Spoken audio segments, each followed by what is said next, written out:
Good morning and welcome back to the One Celtic Fans View this morning. How are you this Saturday morning, the morning before the big game? The big game. And one player that's been talking about his forum this season.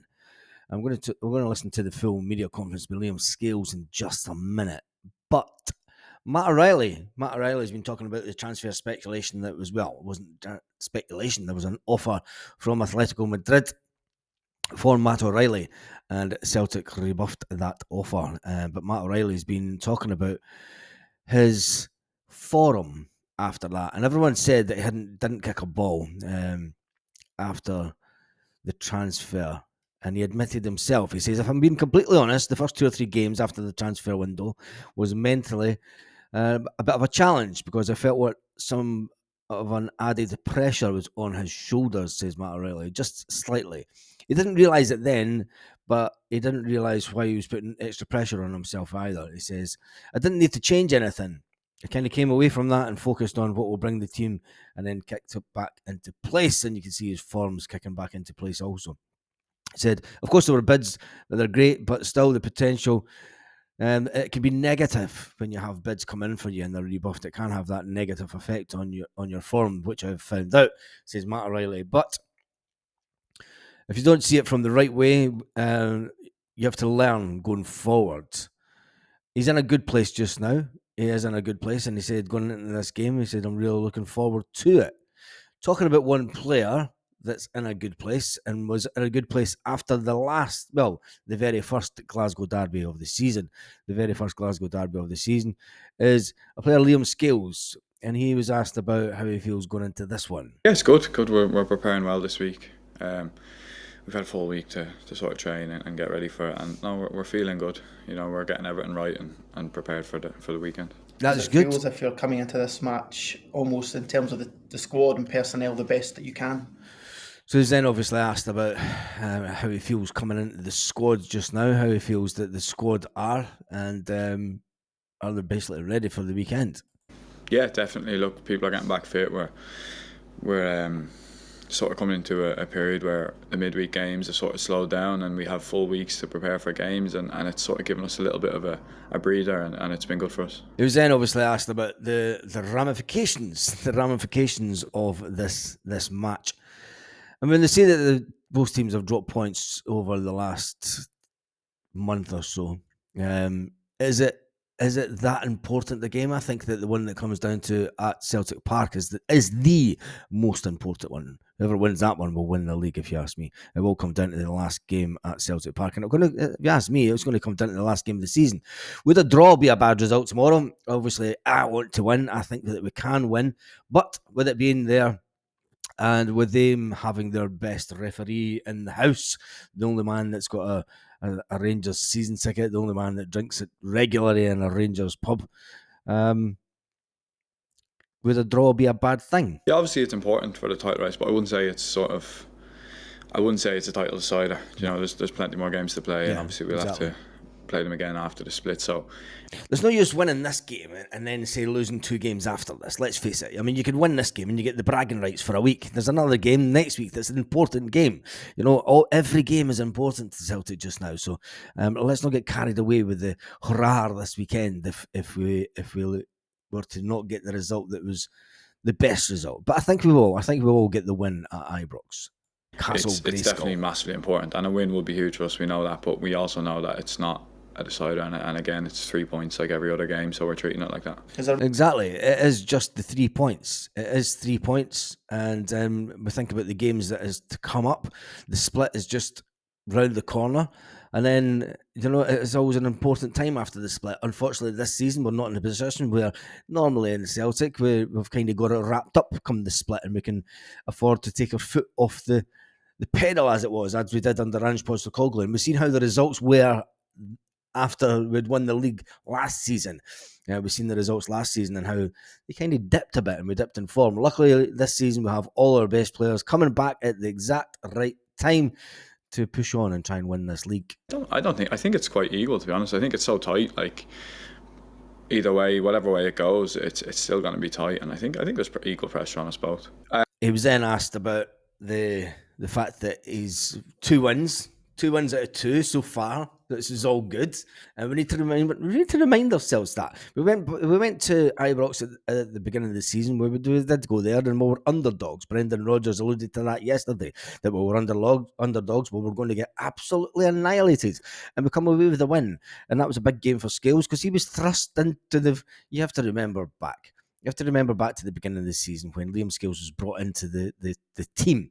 He was a player that during pre-season thought he was going back to Aberdeen. Barry Robson thought he was going back to Aberdeen. What a different outcome to the season Barry Robson and Aberdeen might have had if they'd had Liam Scales in their team. Ironically, they now find themselves just down at the bottom. They managed to beat Ross County and keep themselves just away from that relegation, but they're still in the playoffs place. That's the thing about Aberdeen. They're still kicking around there. They could be put into that relegation battle, but we're focusing on the one and only Scales and how he coped with his very first derby this season. Mental, to be honest. The first one, like, to be thrown into that one at Ibrox, that was mad. The first 10 minutes, I couldn't catch my breath, and obviously you got into the game and settled well, and we got good results in both of them. But look, it's a brilliant game to be part of, and I'm really looking forward to it again.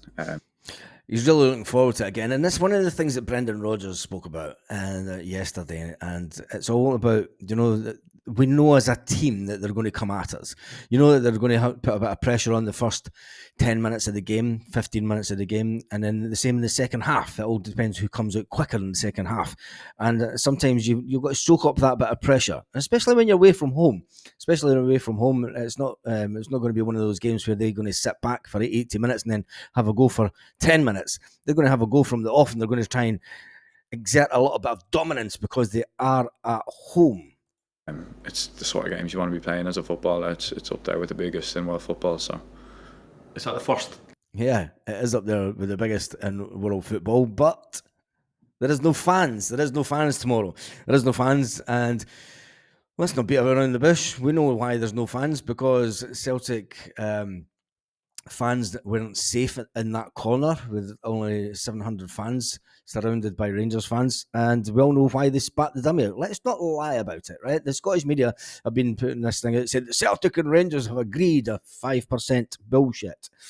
The SFA and the SPFL have brought in the same rules that are in European football. You have to have a minimum of 5%.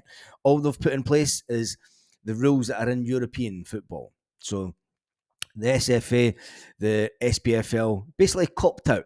They copped out, and they just made sure that they brought in rules that were already in place around Europe that Rangers and Celtic have to adhere to it anyhow.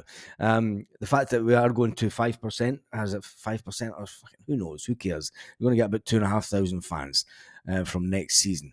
It was no victory for either team. It was no victory. Celtic wanted to bring back the full allocation. The full allocation was taken away by Rangers because Celtic were winning far too much. So in a moment, we're going to talk about the team, what I think the team will be. Well, I think we all know what the team is going to be. This is probably going to be one of the easiest teams that the manager, Brendan Rodgers, has had to pick. Obviously, the big news that came out of yesterday was obviously Matt O'Reilly. Matt O'Reilly saying that, if I'm being honest, the first two games after the transfer window was a slight mental challenge for him. He felt a bit of more pressure on his shoulders, and he didn't realise that he was putting that pressure on himself. He said that regardless of it going well, of course, bids are great, but they can still have that potential negative effect on you if you don't see them the right way. So, other thing you need to learn going forwards as a player, that sometimes and a bid that comes in for you, and just think that Matt O'Reilly, the player that was signed at the same time that they wanted Matt O'Reilly, a young 18-year-old, he's made the bench quite a few times and he's come onto the pitch for Atletico Madrid. They did spend 22 million on that 18-year-old, but it looks like they might move on from Matt O'Reilly in the summer. It's been suggested here in Spain that they're looking at another player. But let's get to the team. This is going to be the easy part of the video. You could sit back with your piping slippers and just put your feet up with this one. We all know the goalkeeper is going to be Joe Hart. And then in defence is obviously going to be Scales, Carter Vickers, Ali Johnston, and Greg Taylor. We're looking for him to have a good game as well as Ali Johnson. Also, the midfield, it's going to be really easy to pick, isn't it? You're obviously going to have Rio Hatate in there. You're going to have Matt O'Reilly. And I would suggest Callum McGregor will play the first 60 minutes minimum. If he doesn't play the first, I think he will start with Callum McGregor. It's important to start with the captain, a player that knows all about winning this game. Would you start with Tomoki Awata before him and then bring Callum onto the game? No, I don't think so. Just in case you're chasing it, I think Callum can have a better impact on the field for the first, say, for even 45 minutes. First 45 minutes, you can put him on. For 60 minutes, put him on, and his fitness isn't an issue. So, yeah, that's going to be your midfield three. And then it comes down to the wingers. Well, we all know the wingers. There's going to be Dyson, Maida, and Kuhn. And I'm predicting that Kuhn is going to run riot tomorrow. He's going to run riot against that lot and show us the player that he is. And then up front is going to be our very own Kuhn Slayer. Slayer, yes, the one and only Kyogo Furuhashi. But I do expect the one and only Adam Ida to come on and make a nuisance of himself in the second half. We're around about 20 minutes to go. I expect him to come on and try and sneak a little goal for us, put a little bit of pressure on them up front with his height and just be a little bit of a pest. I think Brendan Rodgers will change the full allocation of players that he's allowed to within substitutions, and I'm also looking for Daniel Kelly to come on and make a little bit of an impact. I think that will be a fantastic little nod to Daniel Kelly and a little nod from the manager saying that going forward you are going to be an important player for Celtic, and I think when we're winning the game tomorrow it'll be a good time to bring him on just to experience that bit of Ibrox and going to Ibrox and winning. Anyway, on that note, I hope you enjoyed the video. Make sure you give it a thumbs up. Target today is around about 350 thumbs up, I think we'll aim for. And on that note, remember we will be doing a live at 5 p.m. Celtic Part Time tonight, just to talk over the results of the day and the implications for the top six, etc. And a bit of just a little chat about tomorrow, the excitement about the Glasgow Derby. And on that note, have a fantastic day, Celtic fans all around the world.